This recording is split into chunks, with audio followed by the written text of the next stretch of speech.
لوگ بنیاد سے وہیں سے ختم کر دیں.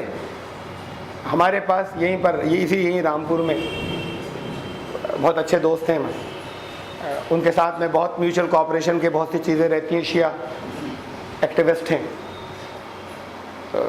امیر ہاشم صاحب. ایک دن میں نے ان سے کہا کہ ہاشم صاحب اپنے لڑکوں کو اپنے یہاں شیعہ بھیجیے دعوت کی فیلڈ میں, ہمارے ساتھ میں غیر مسلموں کو دعوت کی. تو کہنے لگے کہ دعوت تو بہت اچھی چیز ہے اور آپ ٹھیک کہہ رہے ہیں, بالکل ہونا چاہیے, لیکن پہلے ہم آپ بیٹھ کے یہ تو طے کر لیں کہ کس بات کی دعوت دینی ہے, پھر اس کے بعد پھر دعوت کا کام ہو آگے. بات تو بنیادی انہوں نے کہی اپنی طرف سے کہ بھئی یہ ان کا پہلے ہمارے آپ کے بیچ میں طے ہو جائے کہ حق کیا ہے, دعوت اس کے بعد ہو. تو میں نے ان سے کہا کہ ہاشم صاحب طے یہ جلدی نہیں ہوگا, صدیوں سے طے ہو رہا ہے, آج تک نہیں ہوا. اسے طے ہوا ہے کہ بات کو چھوڑیے, بات کو طے کریں گے, بغیر طے کیے بھیجیے. اگر آپ نے نہیں بھیجا اور سب سنی لوگ دعوت کے میدان میں نکلتے رہے تو سب سنی بنتے رہیں گے, شیعہ کوئی بنے گا ہی نہیں.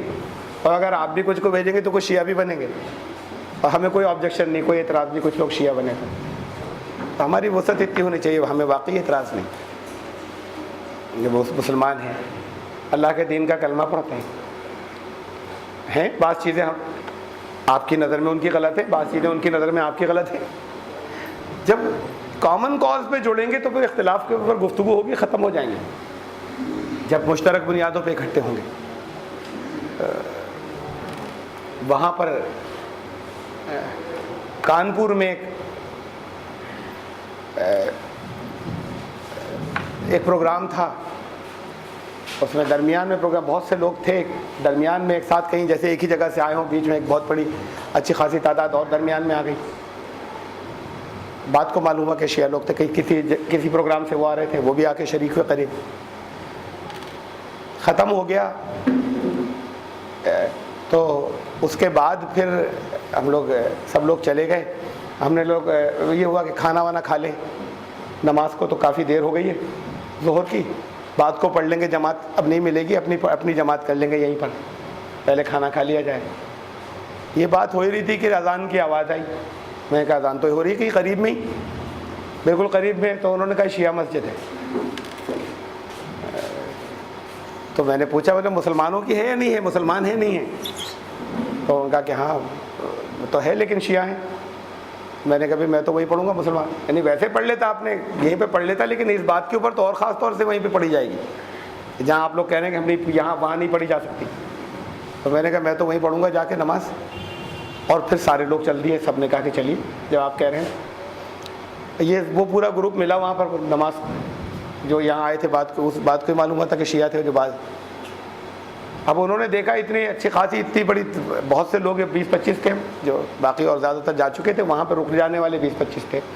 تو انہوں نے کہا یہ 20-25 آج پہلی بار یہ سنی جو ہیں یہ آئے مسجد کے اندر چلے آ رہے ہیں, اور وضو کرنے کے لیے گئے. تو وہ جلدی سے انہوں نے بڑے ادب سے بڑے احترام سے, اس وقت جماعت کھڑی ہو رہی تھی, ہم سب کو آگے کھڑا کیا, آگے کی صف میں جگہ دی ہوئی, خود جلدی سب لوگ پیچھے ہٹ گئے.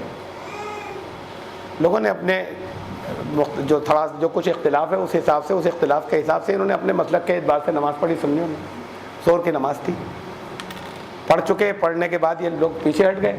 ہم لوگ کہ ہم اپنی سنتیں پڑھیں گے. ان کی جمع ہوتی ہے ظہر کے ساتھ عصر کی نماز ہوتی ہے, فوراً بعد شیعہ حضرات ملا کر پڑھتے ہیں. نماز ختم ہوگی اس کے بعد فوراً ہی امام جو تھے وہ پڑھتے, عصر کی پڑھتے.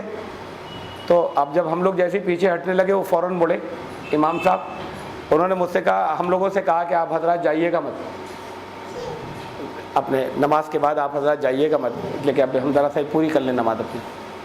انہوں نے اپنی عصر کی جماعت پڑھی, باقی لوگوں نے پیچھے سنتیں پڑھی. اس کے بعد وہ آئے عصر پڑھنے کے بعد, بڑی محبت بڑے اتفاق سے بٹھایا, انہوں نے ملے اور بہت اپریشیٹ کیا. اور اس کے بعد انہوں نے کہا کہ آج پہلا مرتبہ جب سے مسجد بنی ہے اس کی ہسٹری میں پہلا موقع ہے کہ یہاں پر سب طرح کے مسلمانوں نے آ کے ایک ساتھ نماز پڑھی. اور پھر انہوں نے مجھ سے اصرار کیا کہ کچھ یہاں پر آپ کچھ باتیں ہمیں کچھ نصیحتیں کریے. میں نے کہا بھی تو آپ یہ لوگ سارے موجود تھے وہاں, اتنی لمبی تقریر تھی, اب کچھ بچا نہیں گنجائش, لیکن انہوں نے کہا نہیں اس وقت اور پھر دوبارہ کچھ وہاں کچھ باتیں میں نے رکھی، اسے بہت اپریشیٹ کیا، اور انہوں نے کہا پھر کہ ہم لوگ بھی اس بات کی رکھیں گے پابندی کہ دوسری مسجدوں میں جا کے نماز پڑھتے رہا کریں، اور آپ بھی اس سلسلے کو کبھی کبھی جاری رکھیے، اور پھر اس کے آپس میں جو تعلقات ہوں گے وہ بہت اچھی فضا آگے پیدا کریں گے آپس میں بات چیت کے لیے۔ اب وہ پتہ نہیں جاری رہا سلسلہ یا نہیں رہا، یہ تو الگ بات ہوئی۔ لیکن ایک بات اور ہے غور کرنے کی، میں نے اس کو زیادہ اس کو میں اتنی ڈیٹیل کے ساتھ میں اس وجہ سے سمجھا رہا ہوں آپ لوگوں کو کہ یہ تو بہت سخت مسئلہ ہے، اور یہ بالکل بات اس جگہ تک پہنچ رہی، کیا دعوت دیں گے، کس چیز کی دعوت دیں گے جہاں پر رسول اللہ صلی اللہ علیہ وسلم کہہ رہے ہیں کہ ایمان پر موت ہی نہیں ہو رہی ہے فرقے بندی کی حالت میں۔ وہ فرقے ہیں، یہ نہیں کہ یہ ایسا نہیں کہ یہ فرقے نہیں۔ رسول اللہ صلی اللہ علیہ وسلم کی ایک حدیث ہے، صحیح مسلم میں ہے، صحیح ترمذی میں ہے، تم مسلم شریف کی حدیث ہے، یہ تو مسلم میں، خالی ترمذی میں نہیں ہے۔ میں تمہارے درمیان میں دو چیزیں چھوڑے جا رہا ہوں، انہیں پکڑے رہو گے تو گمراہ نہیں ہوگے، اللہ کی کتاب اور میری سنت۔ یہ حدیث ہے، مسلم کی حدیث ہے۔ ایک اور حدیث ہے، وہ مسلم میں بھی ہے اور ترمذی میں بھی ہے۔ میں تمہارے درمیان دو بھاری چیزیں چھوڑے جا رہا ہوں، اللہ کی کتاب اور میرے اہل بیت، انہیں پکڑے رہو گے تو گمراہ نہیں ہوگے۔ اب یہ سنیوں میں بیان نہیں ہوتی، یہ بات والی جو یہ مسلم میں بھی ہے اور ترمذی میں بھی ہے، وہ صرف مسلم میں ہے، سنیوں میں یہ بیان نہیں ہوتی، کسی تقریر میں نہیں آتی، مدارس میں سلیکشن انتخاب پڑھایا جاتا ہے۔ یہ ممکن ہی نہیں کہ پورا قرآن تفسیر پڑھا دی جائے، یہ ممکن ہی نہیں کہ حدیث کے سارے مجموعے ختم کرا دی جائیں، انتخاب سلیکشن ہوتا ہے۔ تو جو جو لوگ نئے نئے عالم بن کے نکلتے ہیں ان کی نظر پر نہیں ہوتی، خود سے کبھی دیکھی ہو تو الگ بات ہے، علم بڑھتا رہتا ہے، بات کو ان کی نظر پر آئے اور بات کو دیکھیں تو الگ بات ہے اپنے مطالعے میں۔ اب یہ دونوں حدیثیں درست ہیں۔ کوئی اگر ہماری پہلی مرتبہ ہم نے اپنی وائف کے سامنے جب یہ بات کہی، یہ حدیث بیان کی، وہ خود عالمہ ہے، تو کہنے لگے یہ کیسی آپ شیعوں کی سی باتیں کر رہے ہیں؟ تو میں نے کہا بھائی شیعوں کی سی بات تو الگ، یہ تو حدیث ہے، مسلم کی ترمذی کی حدیث ہے۔ اب ان دونوں کو ذرا تلے اوپر لکھ لیجئے اور اس کے بعد دیکھیے رزلٹ کیا نکلتا ہے۔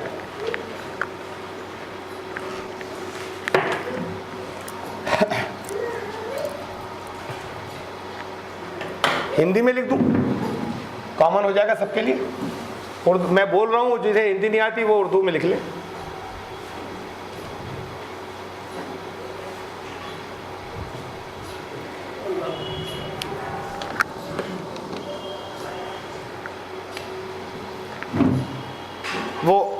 یہ بالکل صحیح الفاظ نہیں ہے، میں شارٹ کر کے لکھ رہا ہوں۔ میں تمہارے درمیان دو بھاری چیزیں چھوڑے جا رہا ہوں، شارٹ کر دیتا ہوں،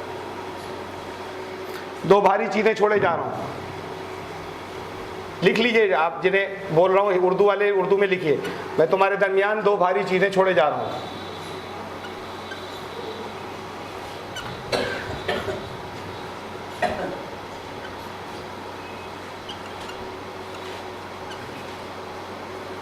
انہیں پکڑے رہو گے تو گمراہ نہیں ہوگے، لکھا نہیں میں نے یہاں پر کہ اللہ کی کتاب یعنی قرآن اور میری سنت۔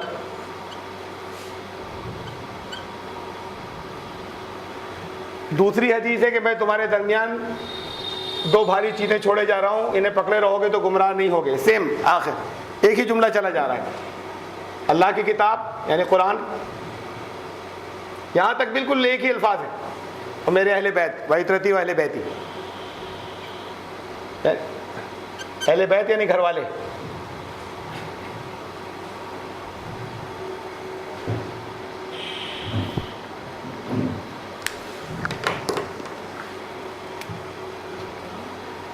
اب یہاں تک کا حصہ کامن ہے، مشترک، اتنا دونوں میں۔ میں تمہارے درمیان دو بھاری چیزیں چھوڑے جا رہا ہوں، انہیں پکڑے رہو گے تو کبھی گمراہ نہیں ہوگے، اللہ کی کتاب یعنی قرآن اور میری سنت۔ میں تمہارے درمیان دو بھاری چیزیں چھوڑے جا رہا ہوں، انہیں پکڑے رہو گے تو گمراہ نہیں ہوگے، اللہ کی کتاب اور میرے اہل بیت۔ اللہ کی کتاب قرآن یہاں تک تو کامن ہے، حدیثیں دونوں ٹھیک ہیں، دونوں صحیح حدیثیں ہیں. یہ نیچے والی تو یہ زیادہ جگہ آئی ہے، وہ کم جگہ ہے. اگر دونوں ٹھیک ہیں اور یہاں تک کا حصہ بالکل مشترک اور کامن ہے، تو اس کا مطلب یہ دونوں بھی ایک ہی بات ہے. ورڈز الگ الگ ہیں لیکن بات ایک ہی ہے.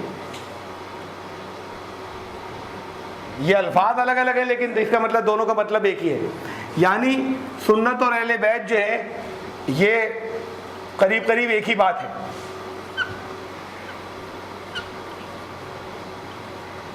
یعنی اور آگے میں کہہ رہا ہوں، سنت وہ زیادہ ریلائبل ہوگی اور معتبر ہوگی جو اہل بیت سے آئے. جو اہل بیت حضور کے گھر والوں سے آئے وہ سنت زیادہ ریلائبل ہوگی اور زیادہ معتبر ہوگی. اگر دونوں کو تلے اوپر رکھ لیں تو یہ سیدھا سیدھا سب کا نتیجہ ہے. اب ذرا سا غور کیجئے، آپ نے 4 امام مانے فقہ کے، امام حنیفہ، امام مالک، امام شافعی، امام احمد. شیعوں نے امام جعفر صادق کو امام مانا اپنی فقہ کا، سنیوں نے ان 4 کو مانا. امام جعفر صادق اہل بیت میں سے تھے.